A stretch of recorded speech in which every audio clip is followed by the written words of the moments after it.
Buenos días, maestra y compañeros. Nosotros somos el equipo que va a presentar el tema de la posgeografía en Medio Oriente desde Sistema Mundo. La que sigue, por favor. Permítanme presentarnos antes de entrar en materia. Nuestro equipo está conformado por Álvarez Razo Jimena Alejandra, Moreno González Esmeralda, Quintero González Brenda, Tobar Ángeles Cristina, Trujillo Hernández Eliel y una servidora, Jiménez Rodríguez Abigail. La que sigue, por favor. Comencemos nuestra exposición. Está ver encaminada sobre el análisis de la región desde una lectura diferente, alejándonos de análisis insustanciales simples. Para esto revisaremos primeramente, a modo de resumen, elementos más importantes en lo geográfico, económico, social y político, para entender también por qué es tan importante para las potencias que están luchando por el control de esta zona. Para esto también vamos a utilizar como lentes de análisis la teoría agonista y la teoría del sistema mundo. Vamos a revisar la ubicación geográfica de Medio Oriente. Es necesario que en primer lugar delimitemos de qué estados estamos hablando cuando presentamos a Medio Oriente, ya que no hay una delimitación acordada universalmente. De hecho, en esta imagen van a poder ver en varios tonos de verde cómo es que algunos autores, geógrafos, científicos delimitan esta zona. Algunos abarcan hasta la zona del Magreb, otros también hasta Kazajistán, Uzbekistán y Turkmenistán. Para fines de esta exposición vamos a usar los países que están del color verde más oscuro. Vamos a darle una lectura rápida a nuestro mapa que tenemos aquí. Si somos muy observadores, vamos a poder apreciar que es una región que por su ubicación está condicionada ya a una posición estratégica como ninguna otra, ya que está conectando 3 continentes, el asiático, el europeo y el africano. Y no solo por tierra, sino también por mar, lo cual posiciona a esta región de suma importancia para el comercio marítimo y terrestre. Esto ha sido incluso desde los orígenes de la civilización, como lo es la conocida Ruta de la Seda, que unía a Occidente con Oriente. La que sigue, por favor. También cabe mencionar que el concepto en sí de Medio Oriente es atribuido por la popularidad que agarró el término Middle West, que es de origen británico, así que por lo tanto podemos decir que este es un término puramente eurocéntrico. Aquí tenemos la delimitación de países que van a abarcar esta región. No podemos dejar de lado que también es considerada una de las cunas de la civilización humana, por lo que existen huellas vivientes y arqueológicas de culturas milenarias. Tan solo en esta región se hablan más de 7 idiomas diferentes. También es una de las 3 religiones monoteístas más importantes del mundo. También tenemos regímenes de gobierno totalitaristas, presidenciales y semipresidenciales. Con esto quiero recatar que es una zona diversa y por lo tanto es muy compleja. La que sigue, por favor. En cuanto a otros atributos geográficos de la región, tenemos que rescatar del clima y del relieve, que va a ser una región básicamente llana y árida, de climas extremos.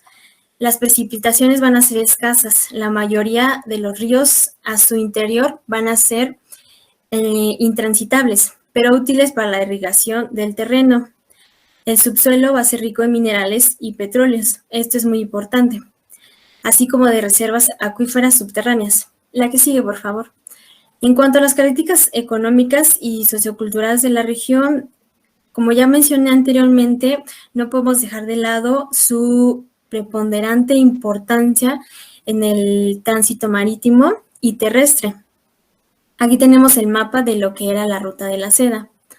También otro punto importante para entender esta región es la gran diversidad étnica y religiosa que distingue fuertemente a la región y que va más allá de la religión judía, cristiana y del Islam, ya que en realidad se va a centrar en subcorrientes, que es fundamental para entender en gran parte los conflictos suscitados en la región.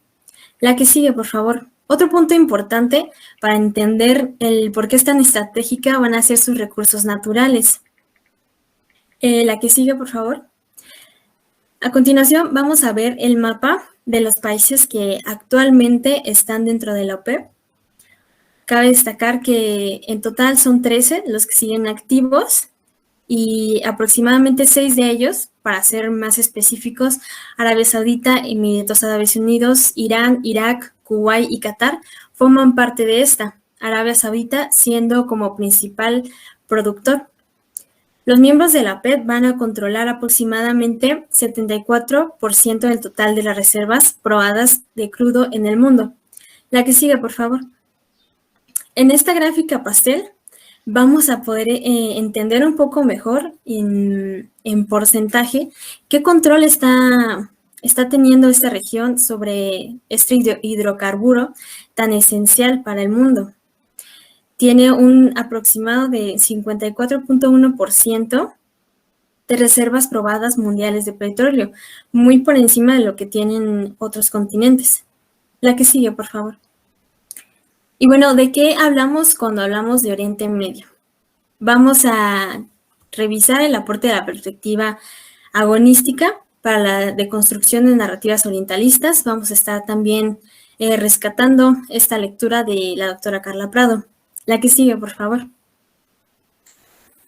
Orientalismo. Este concepto va a ser vital para nuestro análisis, ya que Edward Said lo va a definir como un constructo ideológico, social, político de Occidente para imponer sus modelos sobre Oriente. Esto lo vamos a entender como un discurso de dominación que se ha construido para controlar la imagen que se tiene de Oriente. Vamos a poner un ejemplo un poco más aterrizado, ya que cuando pensamos en Medio Oriente, es normal imaginarnos paisajes como las pirámides de Giza o desiertos, pero podemos también caer en generalidades, tratando erróneamente de ver a esta región como si fuera una sola, donde comparten todas las mismas características, haciendo afirmaciones como que todos los árabes son musulmanes, o imaginando que todos los árabes tienen que vestir forzosamente turbantes.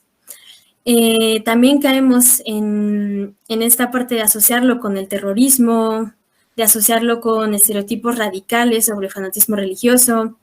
Finalmente, estamos cayendo en la exageración de un discurso implantado por Occidente, que esto también tiene como fin, según como lo explica, hacer una distinción entre un Oriente inferior salvaje y un Occidente en superior, que quede siempre con una imagen donde sus modelos sean los que estén correctos y bien. Esto con el fin de legitimarse también como una expansión colonial e imperial. Y con esto como breve introducción, a continuación los dejo con mi compañera Cristina.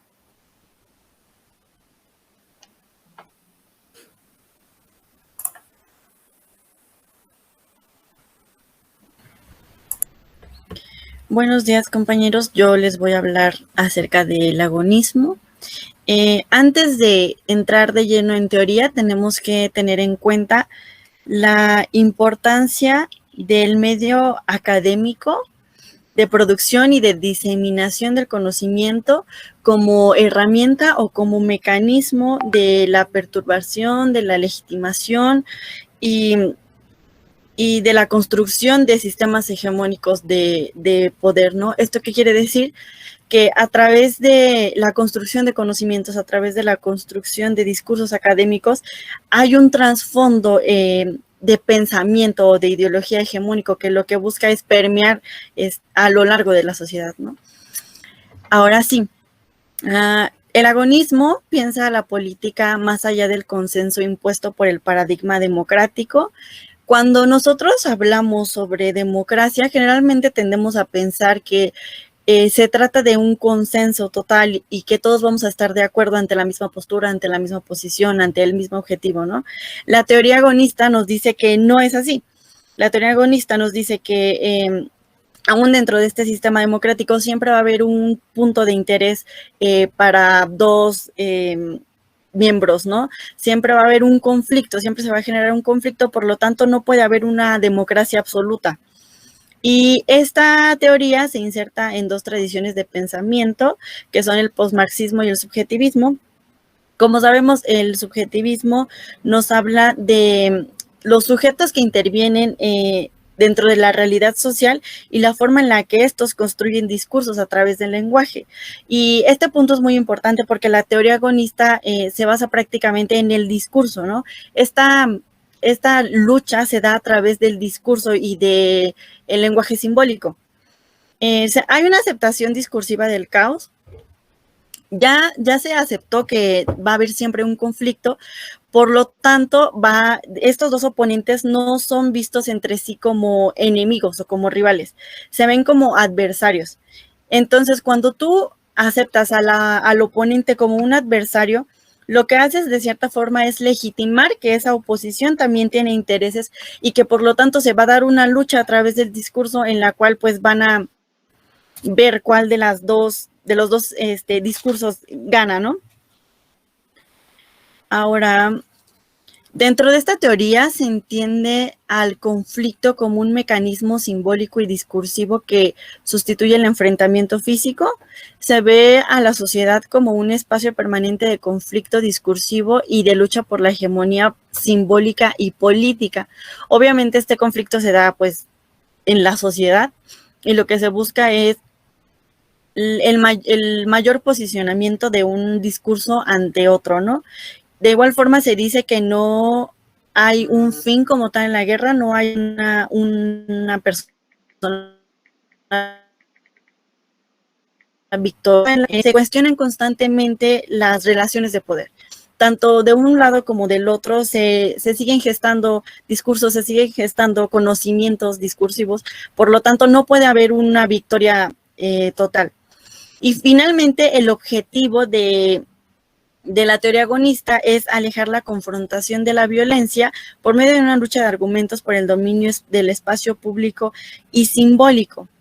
Esta teoría con respecto al orientalismo nos da a entender cómo se da esta lucha del discurso o este conflicto del discurso, principalmente por Estados Unidos y Europa, con respecto a Medio Oriente y a cómo vemos a Medio Oriente en general, ¿no?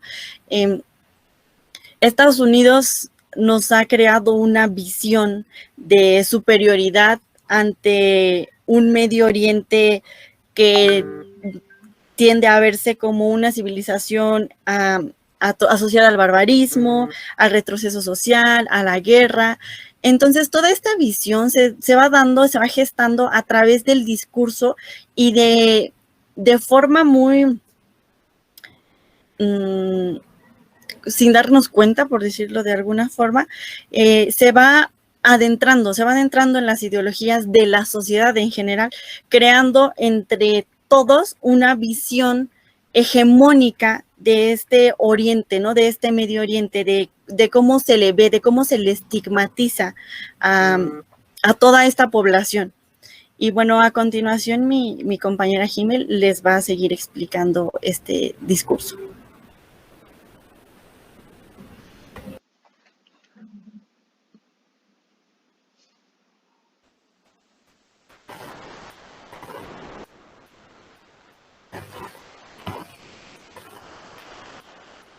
Siguiente diapositiva, por favor. Primeramente, me gustaría hacer una pregunta inicial, ¿no?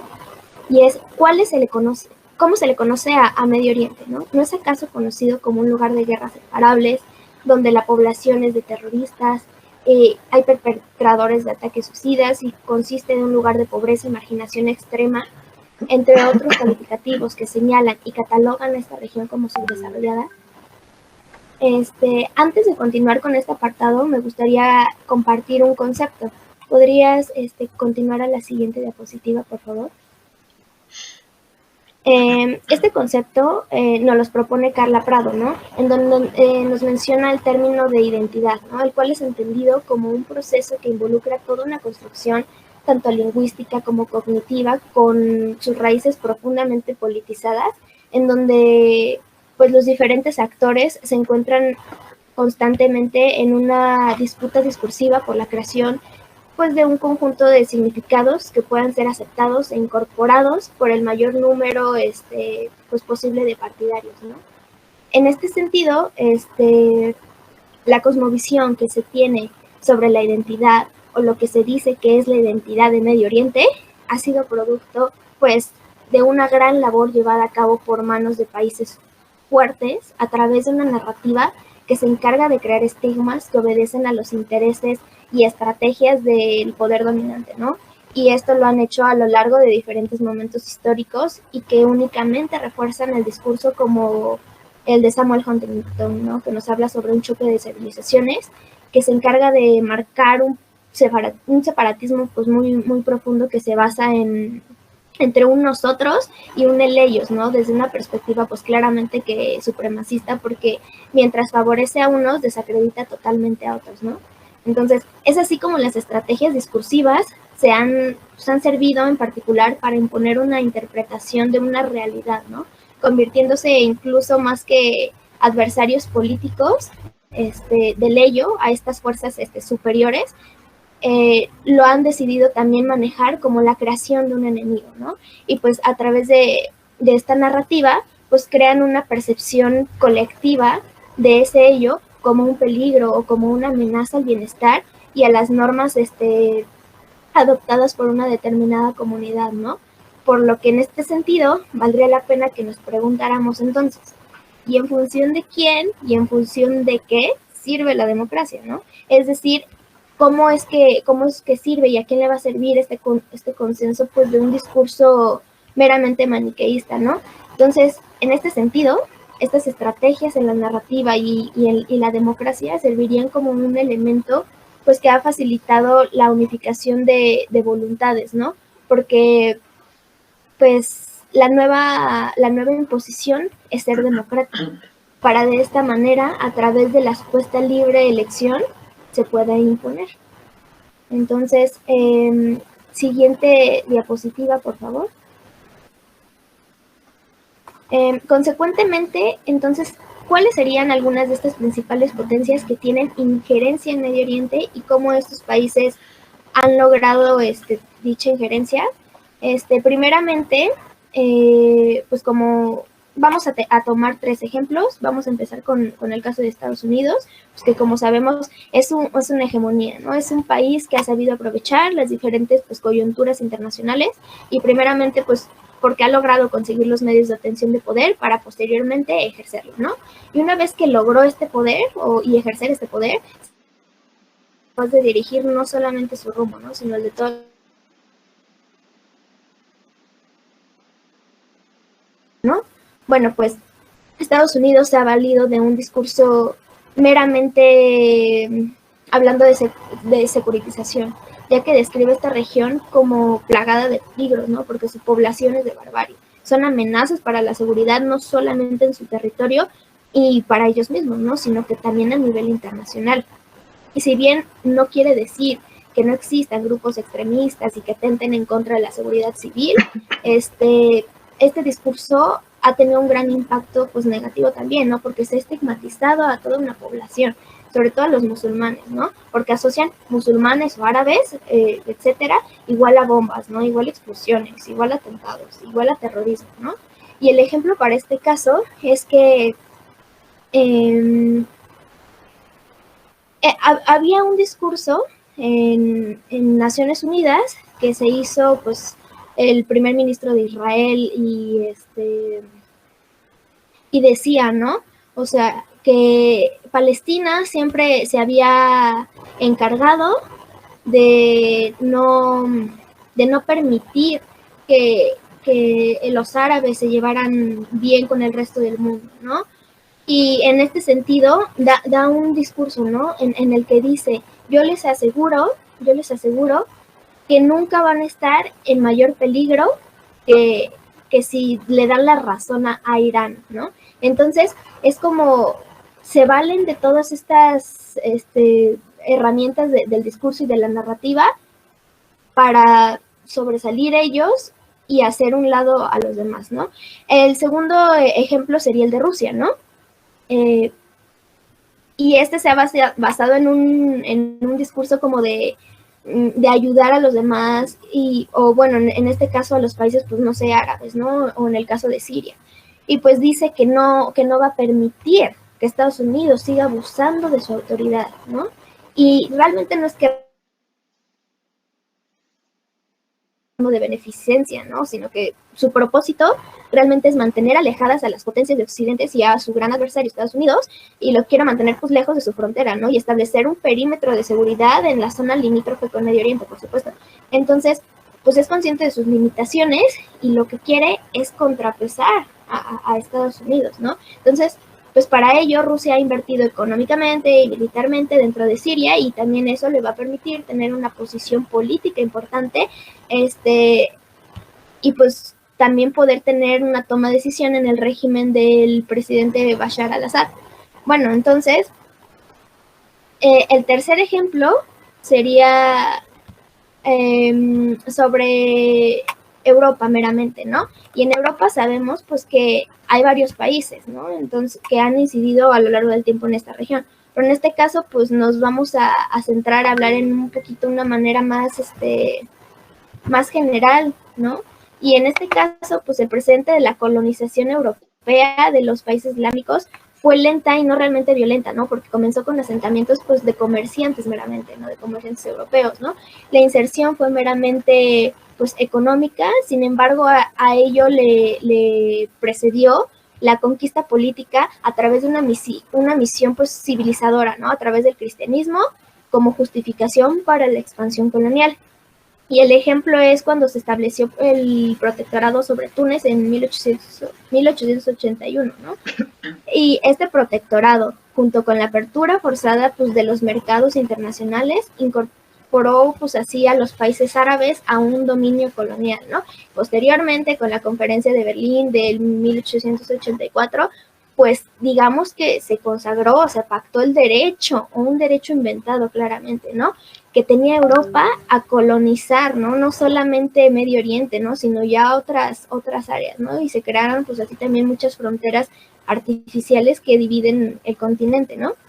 No obstante, pues en estos tres casos existe un tinte colonialista, ¿no? Imperialista, que se justifica a través de intervenciones pues, paternalistas que aparentan objetivos de construcción de la paz, de construcción de posturas pues, racionales, ¿no? De lo justo, lo injusto, y pues casi como un proveedor de un servicio humanitario.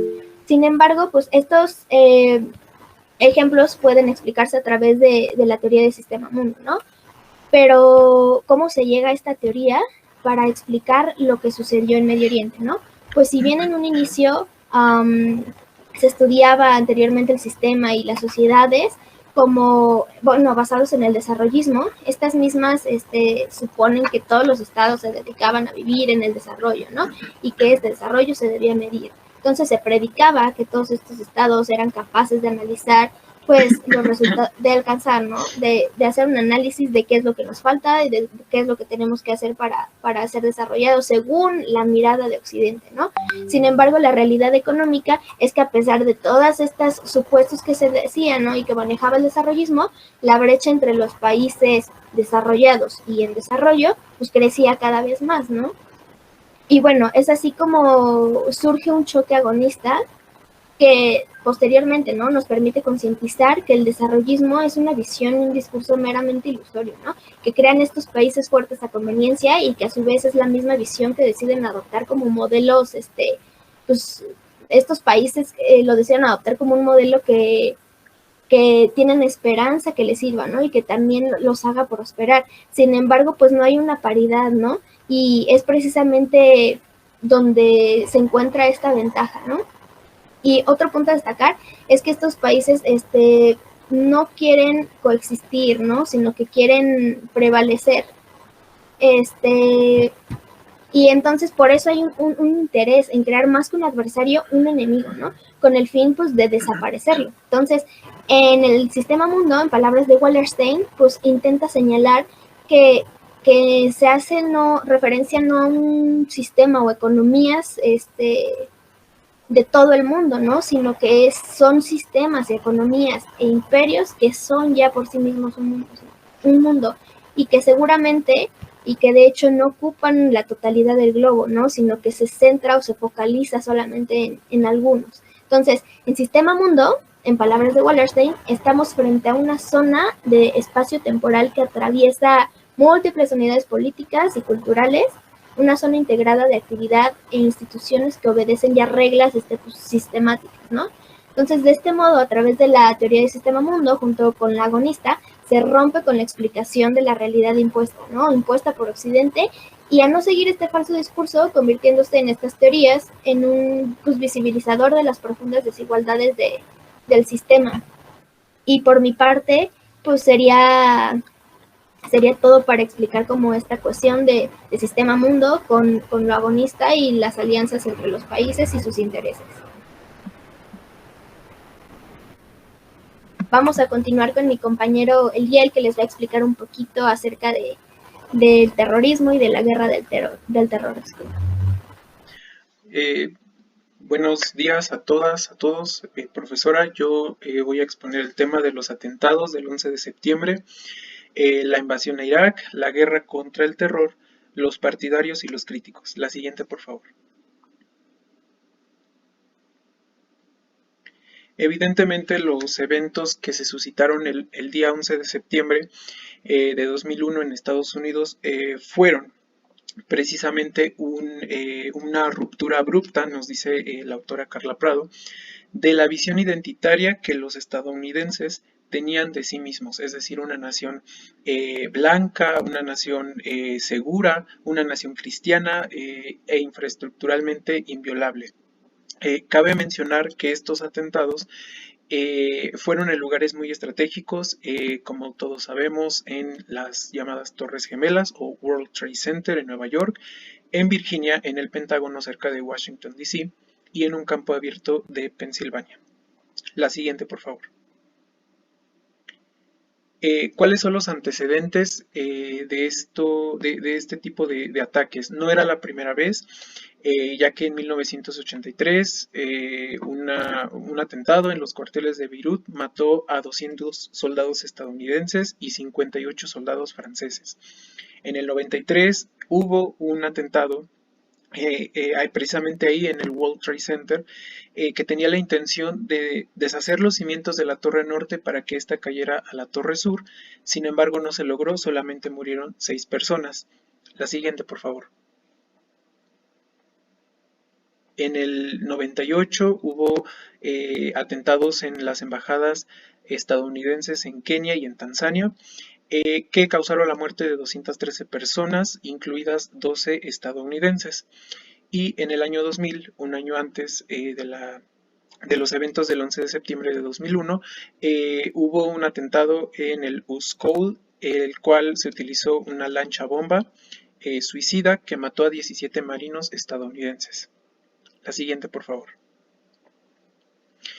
¿Y qué hay de las motivaciones detrás de estos ataques? Bueno, estas fueron explícitamente reveladas en una carta que Osama Bin Laden hizo pública en el año 2002 y se resaltan dos dentro de este escrito. 1. El apoyo militar estadounidense a Israel y 2. La ocupación por parte de tropas del país norteamericano en Arabia Saudí. La que sigue, por favor. Como ya se mencionaba anteriormente, esto representó un punto de quiebre porque aquí es cuando el gobierno estadounidense comienza a poner en marcha una nueva estrategia llamada securitización, que mediante el uso de discursos hacía un llamado a unirse para luchar, para defender la paz, defender la libertad y defender la seguridad, obviamente en primer plano en Estados Unidos y también a nivel internacional. La que sigue, por favor.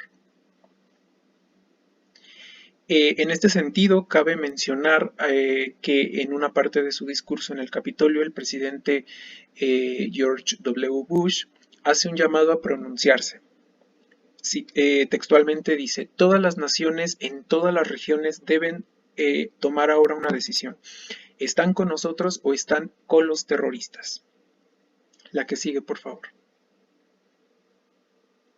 Y bien, como ya también se mencionaba con antelación, el nuevo enemigo, la creación de un nuevo enemigo era el terrorismo, curiosamente nacido en el Oriente incivilizado y bárbaro, del cual la comunidad musulmana residente en Estados Unidos era parte. Esta comunidad fue retratada desde entonces como fanática, ultrarreligiosa y sobre todo incapaz de asimilar totalmente la cultura occidental. La siguiente. La civilización y el otro. Bueno, estas figuras no son nuevas, de hecho, a través de varias analogías como barbarie contra civilización, esclavitud contra libertad o vida contra muerte, Estados Unidos quiso reivindicarse a través de la adopción de las identidades solamente positivas de los ejemplos antes mencionados. De este modo, nos dice Peralta, se reposiciona la obra de Samuel Huntington de 1993, pues otorga al conflicto un carácter de enfrentamiento entre dos mundos, o también llamado choque de civilizaciones. Y recordemos que esto no es nuevo, ya que durante la Guerra Fría, a manera de ejemplo, Estados Unidos se valió del mismo recurso para fomentar el rechazo al régimen comunista y bueno, a todos los países que la adoptaron, ¿no? Económicamente, políticamente, incluso ideológicamente. Aquí la teoría del sistema mundo explica esto como ciclos, ¿no?, de la historia, y que esta no es lineal, sino que son patrones que se van repitiendo, son patrones que se van retomando, pero adquieren diversos matices a lo largo del tiempo. Ahora, ¿cuál era el enemigo? El terrorismo y todos los países que tuvieran que ver con la cultura árabe. Entonces, bueno, por mi parte es todo y cedo la palabra a mi compañera Esmeralda Moreno.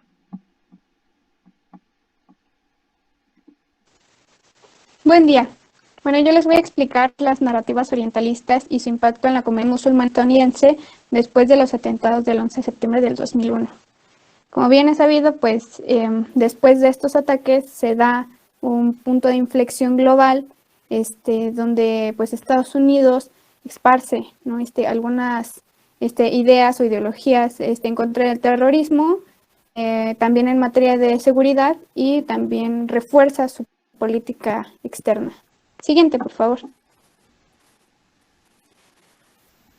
De ahí que pues Estados Unidos da su discurso interno, que cada vez se vuelve más inflexible, que es discriminatorio hacia la comunidad musulmana, y que por ende se da este odio hacia los migrantes, y a raíz de eso incrementan los crímenes de odio en contra de la comunidad musulmana.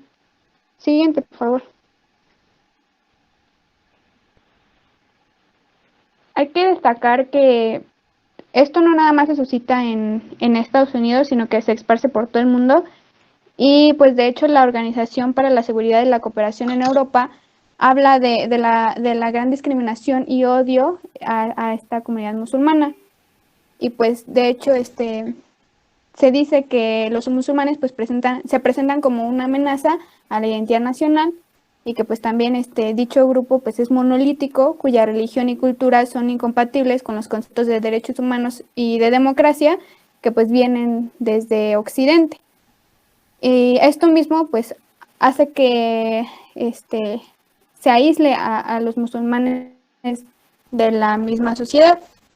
Y también hay que rescatar que los delitos de odio, porque así se denominan en Europa, incrementa más en la comunidad musulmana, y de hecho esto es porque hay un delito base, y de ahí se debe de tener también una motivación prejuiciosa que pues viene dándose desde estos atentados terroristas en Estados Unidos. La siguiente, por favor.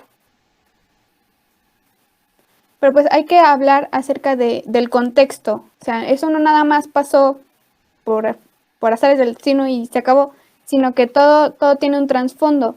Y de hecho, esto se puede explicar desde la política exterior de Estados Unidos en Medio Oriente, después del Mundial, donde Estados Unidos quería limitar la influencia soviética en esta región y mantener el acceso al petróleo, y también salvaguardar la seguridad de Israel, que Israel pues es clave para los Estados Unidos, porque defender y proteger a Israel significa el acceso seguro al petróleo y al gas del Golfo. Siguiente, por favor. A raíz de estos atentados a las Torres Gemelas en Estados Unidos, el terrorismo se da como excusa para la intervención estadounidense, y de hecho se dice que pues defiende los intereses nacionales estadounidenses y se da como una fachada de cooperación y protección contra los grupos terroristas en esta región del mundo, que sería Medio Oriente. Y pues para finalizar nada más es contextualizar una frase de Wallenstein que nos dice que las élites fraternas, que en este caso pues son los Estados Unidos y Europa, de los países del centro, la semiperiferia o la periferia, que en este caso son aplicadas a Medio Oriente, siempre ganan. Por mi parte es todo, le cedo la palabra a mi compañero. Muchas gracias. La siguiente, por favor.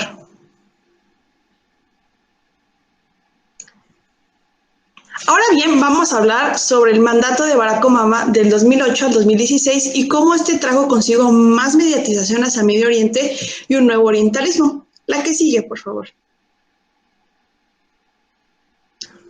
Un ejemplo muy pertinente de la durabilidad de estos discursos y mentalidades neoorientalistas pudo verificarse durante las elecciones norteamericanas de 2008 y de 2012, que eligieron a Barack Obama, el primer presidente afroamericano de la historia del país.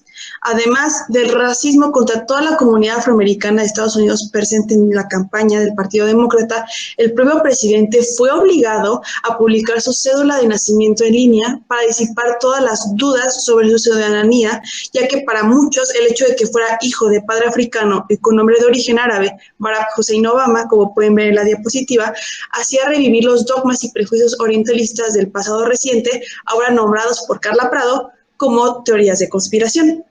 La que sigue, por favor.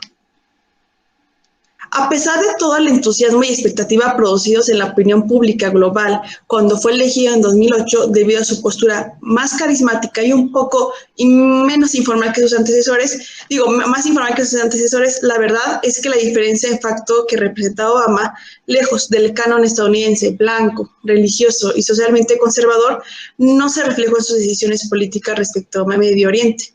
Los 8 años de su presidencia se quedaron lejos de crear las condiciones para una toma de posesión marcadamente diferente de sus antecesores y adversarios republicanos como Bush. Un buen ejemplo en este sentido de la continuidad entre mandatos se puede verificar con respecto al Patriotic Act del presidente Bush en el 2001 tras los atentados de las Torres Gemelas y cuya vigencia no fue revocada por la administración siguiente. El Patriotic Act, o la Ley Patriótica en español, tuvo como objetivo reforzar los mecanismos de control del Estado en caso de amenazas y actos terroristas. Este refuerzo de autoridad incluye una configuración penal más dura para delitos de terrorismo y más mecanismos de vigilancia.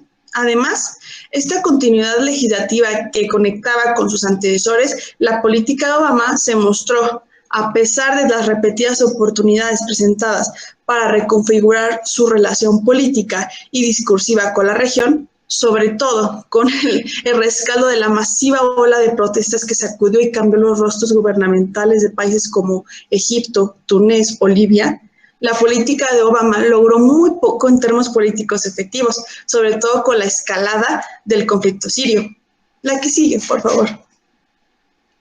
A pesar de un constante escrutinio mediático de sus decisiones de la política externa sobre Oriente Medio, la política de Obama se caracteriza por la continuidad retórica y la empírica del orientalismo, basada en múltiples pilares, como es la xenofobia en relación a los países árabes, por contraste con sus homólogos del sudeste asiático, el predominio de un abordaje sectarista de la región, donde se escuchan los ecos colonialistas y de carácter exótico del orientalismo europeo, la ambigüedad de algunas decisiones, concretamente en la falta de consistencia entre palabras y acciones respecto a la situación de Siria y una posible amenaza de intervención directa. Recordemos que básicamente lo que serán bombardeos, no directamente. Y bueno, el uso indiscriminado de la violencia contra las poblaciones e individuos no involucrados por medio de estos bombardeos en los conflictos armados, y también la falta de responsabilidad y reconocimiento de la cooperación estadounidense con regímenes políticos que potencializan el conflicto en la región.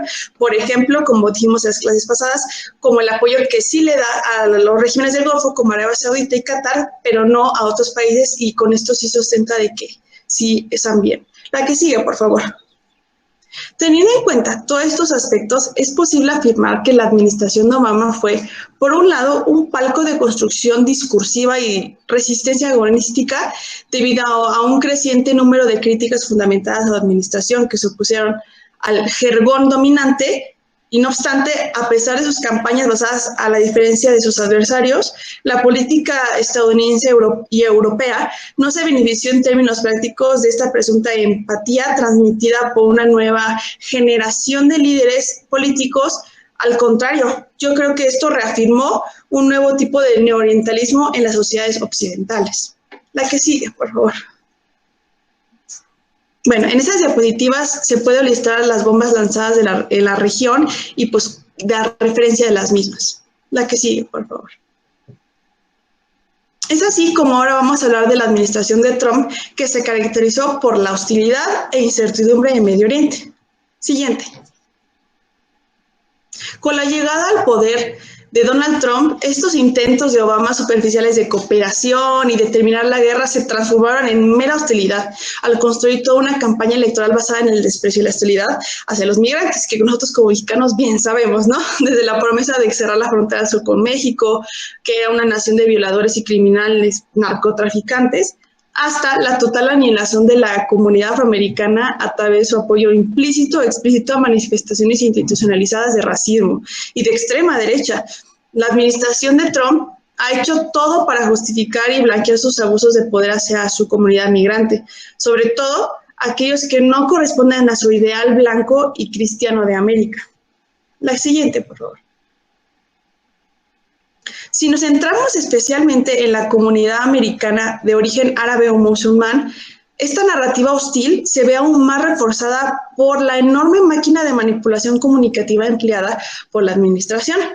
Recordemos que a partir de aquí, los medios digitales como Twitter se convirtieron en los nuevos propagadores de discursos orientalistas, sobre todo en contra de la comunidad musulmana del miedo creado por la organización terrorista autodenominada Estado Islámico, o Daesh, que funcionó como agravante y justificación a la vez para un discurso aún más violento, no solo contra los ciudadanos comunes, sino también contra los representantes de la oposición demócrata.